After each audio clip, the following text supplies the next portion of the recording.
People are so annoyed by the fact that you have options. They feel like you could have whoever you want, men or women, that you have different people seeking your energy, time, and efforts. Some of them see you as happily single. Even if you're not single and you're in a relationship, they see you as very independent from that connection, and that you still are capable of standing on your own 2 feet, doing your own things despite being connected to somebody else. People feel like your life is generally stress-free, that you're setting goals, very career focused, and they're mad about the fact that you're turning your back.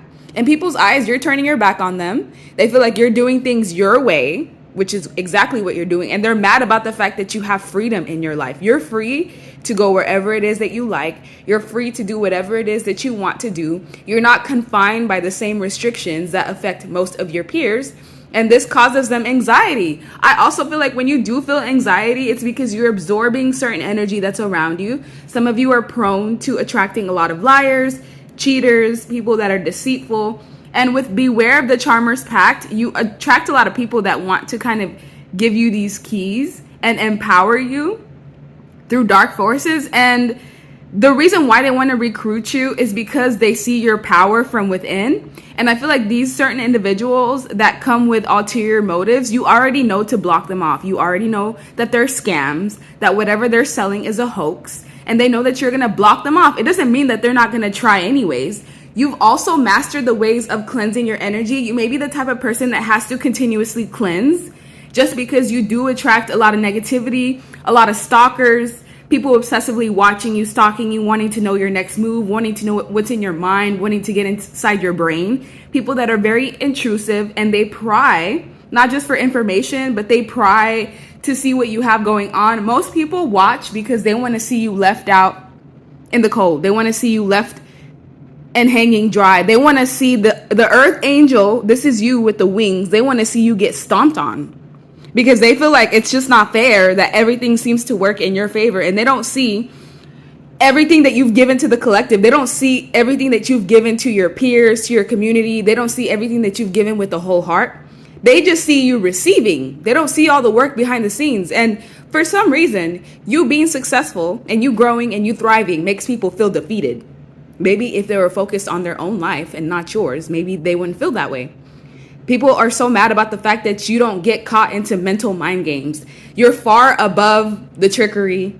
You're far above everything else. They're so mad about the fact that you just dismiss, ignore, disregard, and leave behind anything that does not serve you.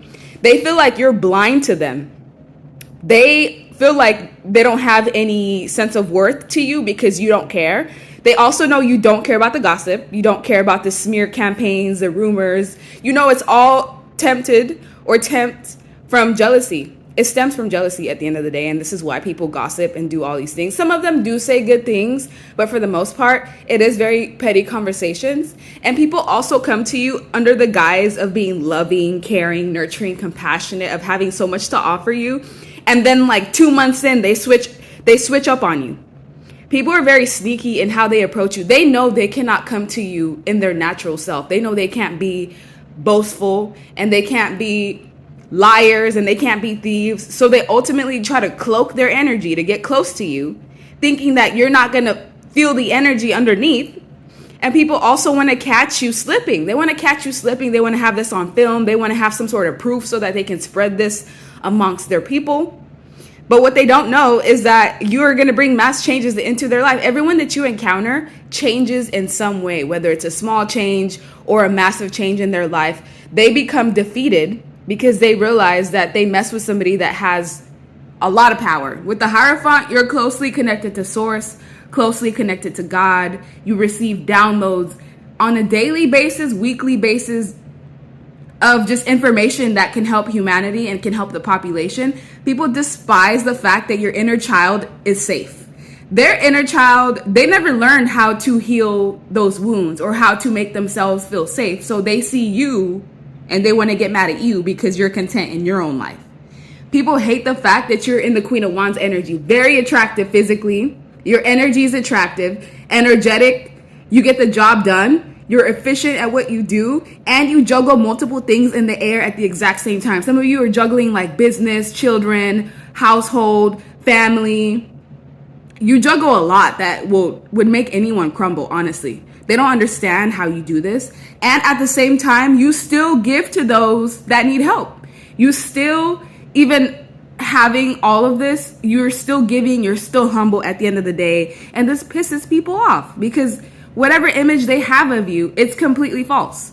Besides the fact that, yes, you do stand on your own 2 feet, and yes, all the good things that they see about you are true, I feel like people hate the fact that you still remain humble at the end of the day because they don't have anything that they can attack. People despise the fact that even in times of inflation or scarcity, you're still thriving at the end of the day. They're like, how are you still traveling? How are you still doing what you want to do? How can you afford that? You got people pocket watching you to the fullest extent. They want to see, how do you make your money? How do you get your resources? How do you manifest so hard? How, why? Why are they so invested in your life? I swear, if people were this invested in themselves, they would already be successful. But instead, they want to focus on you and your options. And some people are mad because when you're in certain environments, whoever they're into, those people that they're into are into you. So obviously that triggers them to feel some type of way. And especially if you're happily single and not committed to anything, anyone, anybody besides yourself, that sense of freedom triggers people some type of way. But at the end of it all, you choose to remain blind onto the distractions around you because this is also what helps you progress forward. You don't care what other people are doing. You're minding your own business. You are in your own lane, not competing with anybody. And that's what these people don't realize.